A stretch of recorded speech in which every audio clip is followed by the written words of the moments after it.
Okay, today we're trying out the 2021 Polaris VR1 650. This is a 137 track. This has got the new 650 Patriot engine in it. A lot of upgrades.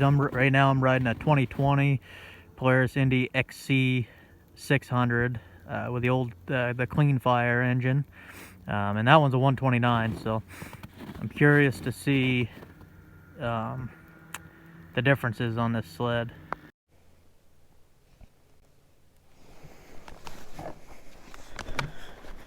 All right, let's give this thing a whirl.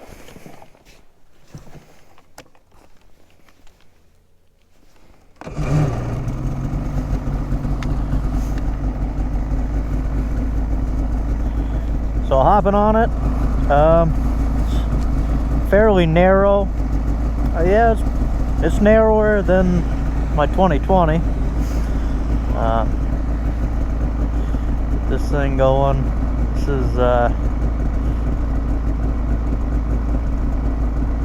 is a huge gauge. I actually like it. I believe you can run. Yeah, you got the ride command on here. I'll actually show you where you are. Hopefully I have the trails loaded, maybe not. We're up in Pittsburgh, New Hampshire right now. Yep, that's pretty handy. So, looks like she idles around 1650.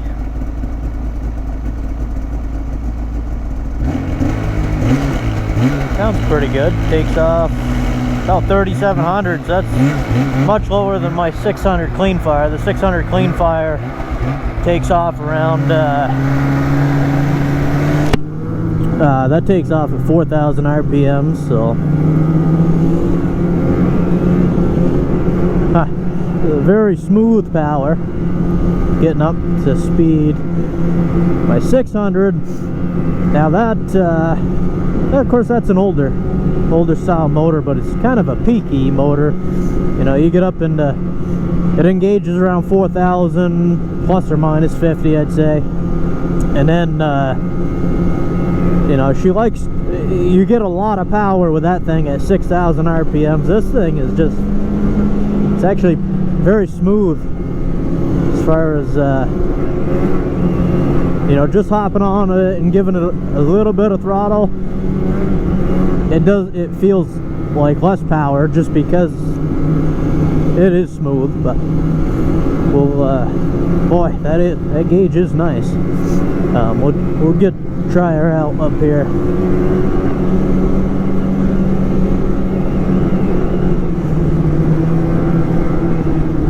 Now I will say one thing. Of course, this might be because it's a 137, but my 129, and I'm fully studded on that 129. That has oh, I forgot what size studs I put in it, but it's got about 96 or whatever it was for that 129. But that thing fights real good, and it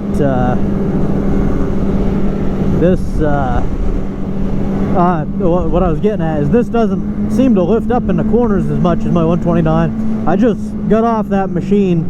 I drove it up here to Pittsburgh from Island Pond, which is about 65 miles. So I got a good feel for that machine today and how the trail systems are. And so it'll be a good test for this thing. She's got some sack. She's got some sack. It's, you know, every time you get on to one machine, get on a different one, everything about it feels different.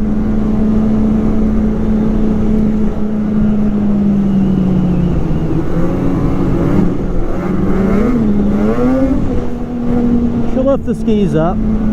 It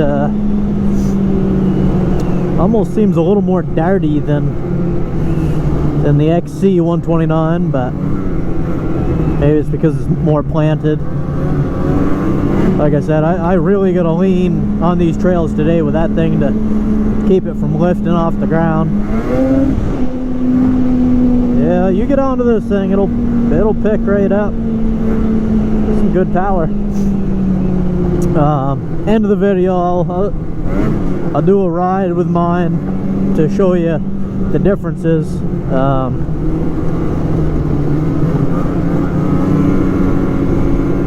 This gauge is just huge. It's actually really nice because you can see everything. Your RPMs, your mileage. It's got a what has it got? Track on there, engine hours, engine temp. Tells you it's got the compass there, and you can switch it out wherever you want to go. I mean, whatever you want to do on here, or you can hit the back button and. Well, that worked last. Okay, there we go. Gotta push it twice, and then you got the ride command, which is nice.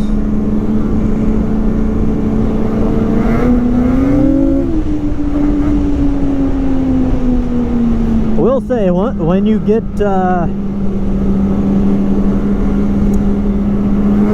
it's a little hard to say right now, but it does get some power.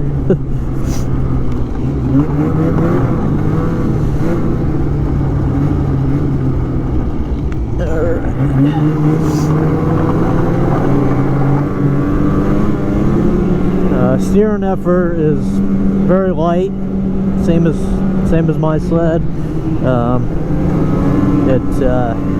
Compared to the Skidoos, have a much heavier feeling front end, but they also don't really pick up as much as these, so it's to each is their own. Myself, I don't know, I seem to ride the trails a little faster with the Skidoos.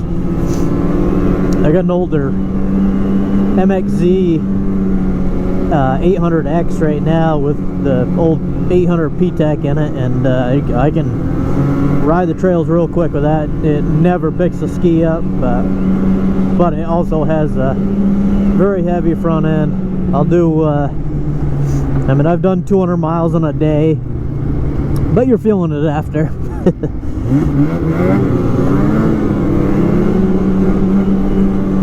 It's smooth, but it still does have some vibration in the handlebars when you get up to speed. I don't know if it's as much as my 600, but still there. I'd say this thing has more torque. I'd say it's a little more torquey than the 600, and the 600 seems to be more, you know, it likes the higher RPMs. It's got a little bit shorter, narrow power band. But that 600 is a great motor. Haven't had any issues with it, but I've only got 1,500 miles on that one so far. One thing I want to check with this is my 600. I call it it's hard on fuel. It gets, you know, if you're riding aggressive or even just trail, it doesn't seem to matter too much. It varies from 12 to about 14 miles to the gallon for your gasoline usage, and that they say they recommend to run 91, so I always run 91 or 93, whatever's available at the pump. But this one, it says minimum 87 octane, so that might save you a little bit if you want to go that way. But I'm curious to see after the ride how much fuel we use.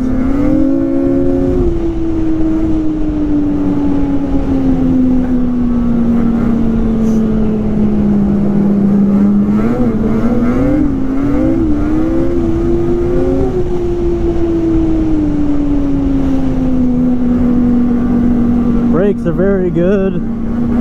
They're pretty touchy. Mine are also very touchy. They're definitely a one-finger brake. Trails are in pretty good shape today.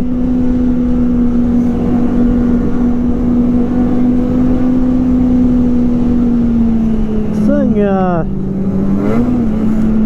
seems to have a little more track noise. I don't know if it's the type of track or what, but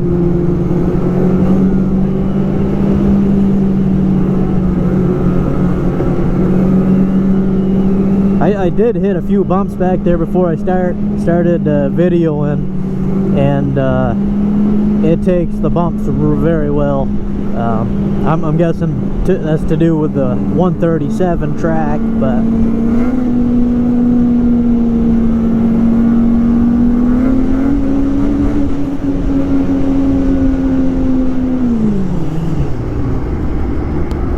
alright, so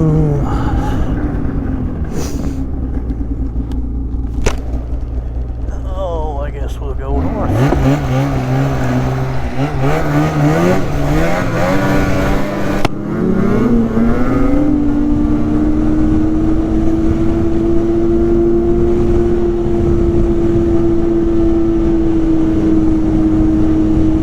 Hold speed very good. I guess around 6,100 RPMs. You're doing 55. I think the faster you go, the less of a difference it's going to be in fuel versus the 600. But, you know, wide open, this thing probably uses more. I mean, it is a 650, but I'm guessing the reason it gets such good fuel mileage going slower is because the RPM, the clutching gauge is at a lower RPM than the clean fire engine.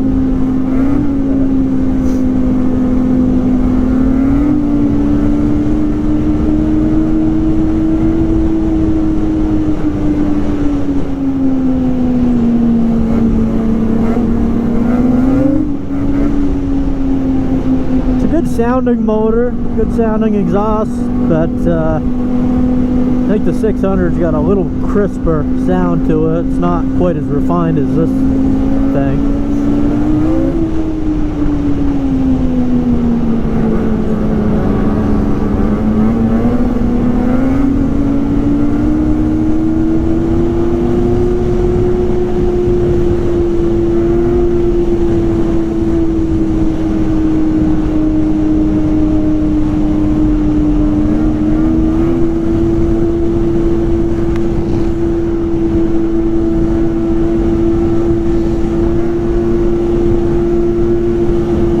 Trails are in real nice shape. It's about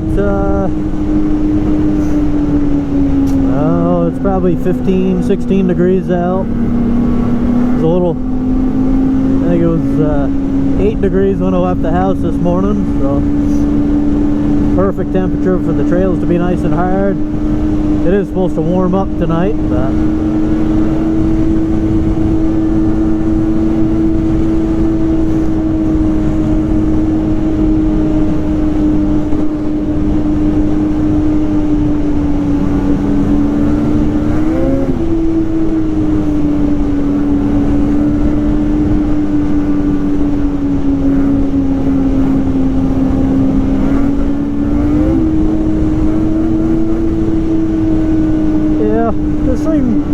it has some vibration in the handlebars still. I thought it was going to be a lot smoother, because I tried the 850 Patriot out. I think that was a little smoother than this engine. Maybe not. It could be the trail too. Both very linear power.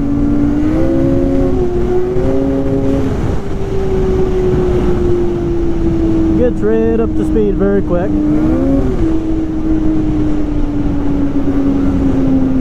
Well, for a 600 class sled. I mean, we're not talking the 800s, so.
Up here,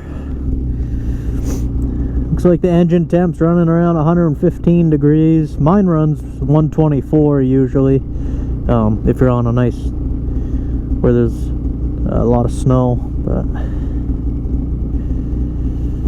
shows you your elevation. That's pretty nice. Yeah, you can do a lot of stuff with this gauge here. You can change this to however you want. Day, night mode. That's pretty nice. You're not blinded at night. Non-premium or 91, so you can choose whatever you want. Probably get a little more power out of it with the 91.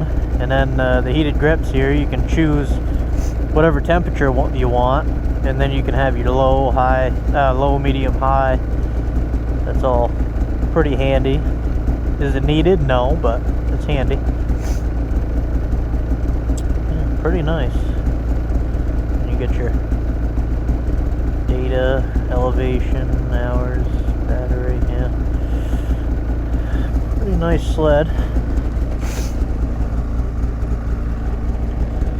So I'm gonna compare the VR1 I just did to this 2020 Indy XC129. Hop back on this and tell the differences. The VR1 is definitely, it is narrower, I can tell now, hopping back on this. I did about 100 miles with that. Like I was saying, the 600 clean fire clutches don't engage until about 4,000 RPMs, which works good with this motor.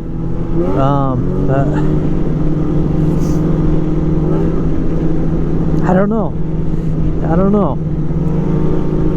It's definitely the 650 definitely a linear feel. This, boy, this is just more aggressive, you know. This thing's really got some power, around 6,000 RPMs.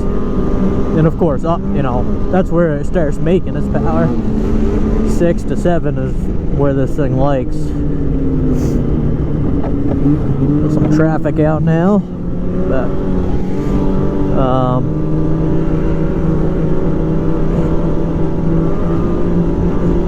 the VR1, yeah, getting into some bumps. I mean, this thing rides good, but that did ride a little better.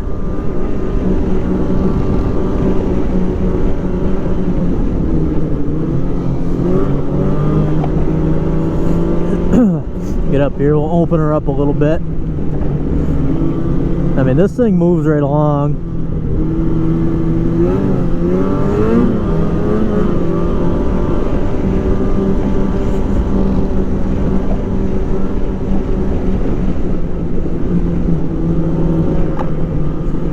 The seat on the VR1 seemed to have a little more, it was more of a cushy feel. This is kind of a flat, a little harder on the very top, but I don't mind it.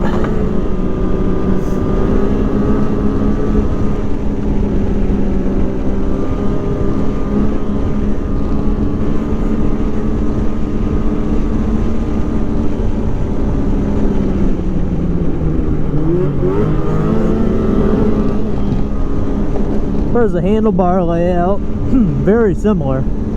Feels about the same height and everything.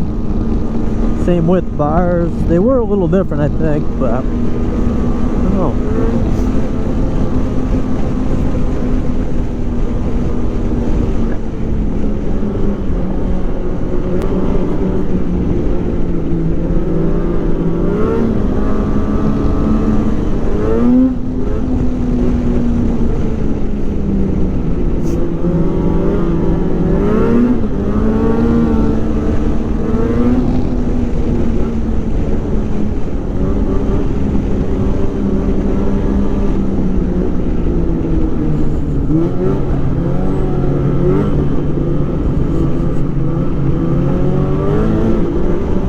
As far as handling, they handle pretty similar.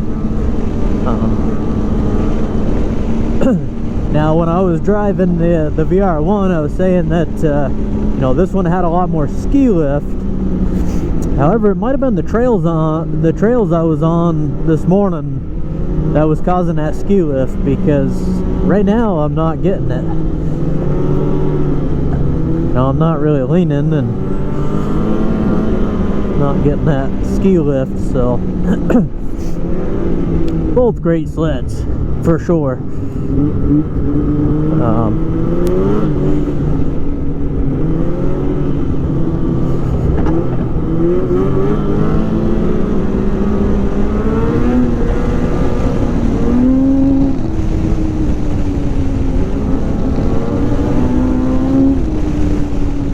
Definitely, they both have distinct sounds. They sound different.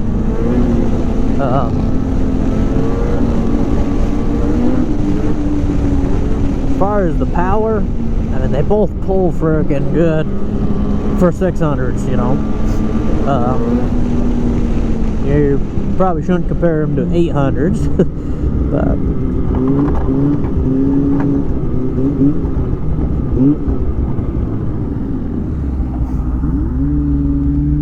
but yeah, no. This one idles around 1900, 1950.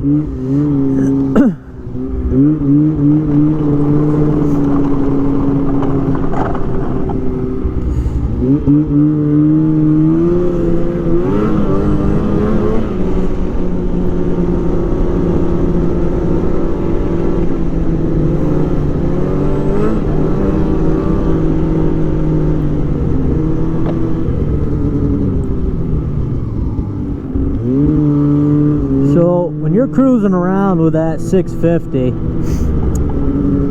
when you're cruising on slow trails, it's a smoother feel. Seems to, you can crawl with it, no problem. This one, I mean, you can. Just it wants to go.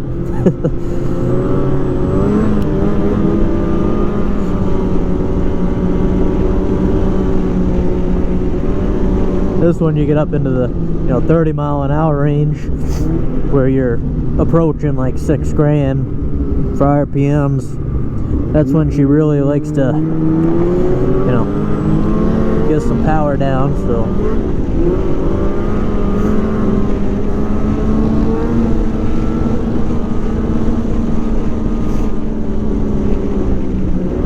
as far as top speeds, I'm not sure. The 650, I think I pulled it once around 84 or so.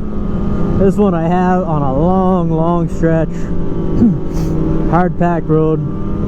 I've gotten 100 out of this, or 101 or something on the speedometer. Not sure what it would be with the GPS, but this will get up to 80 miles an hour pretty quick. Most of the trails, you don't need to be going faster than that anyways.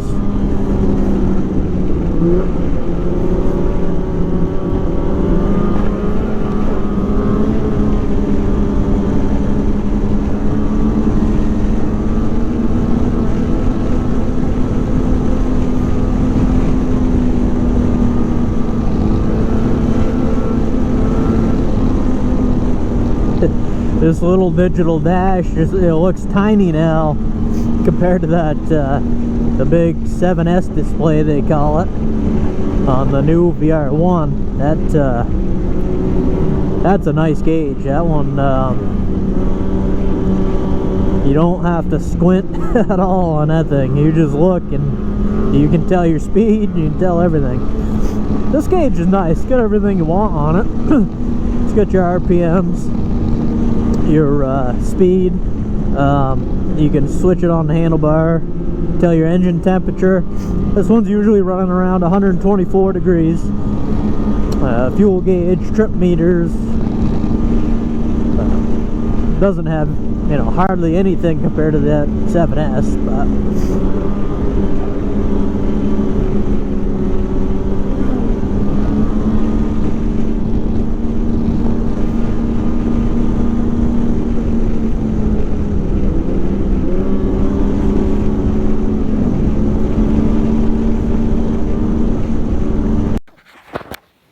Alright guys, so after getting off the VR1, getting back on this Indy XC 600 clean fire, I noticed a big difference in low end power.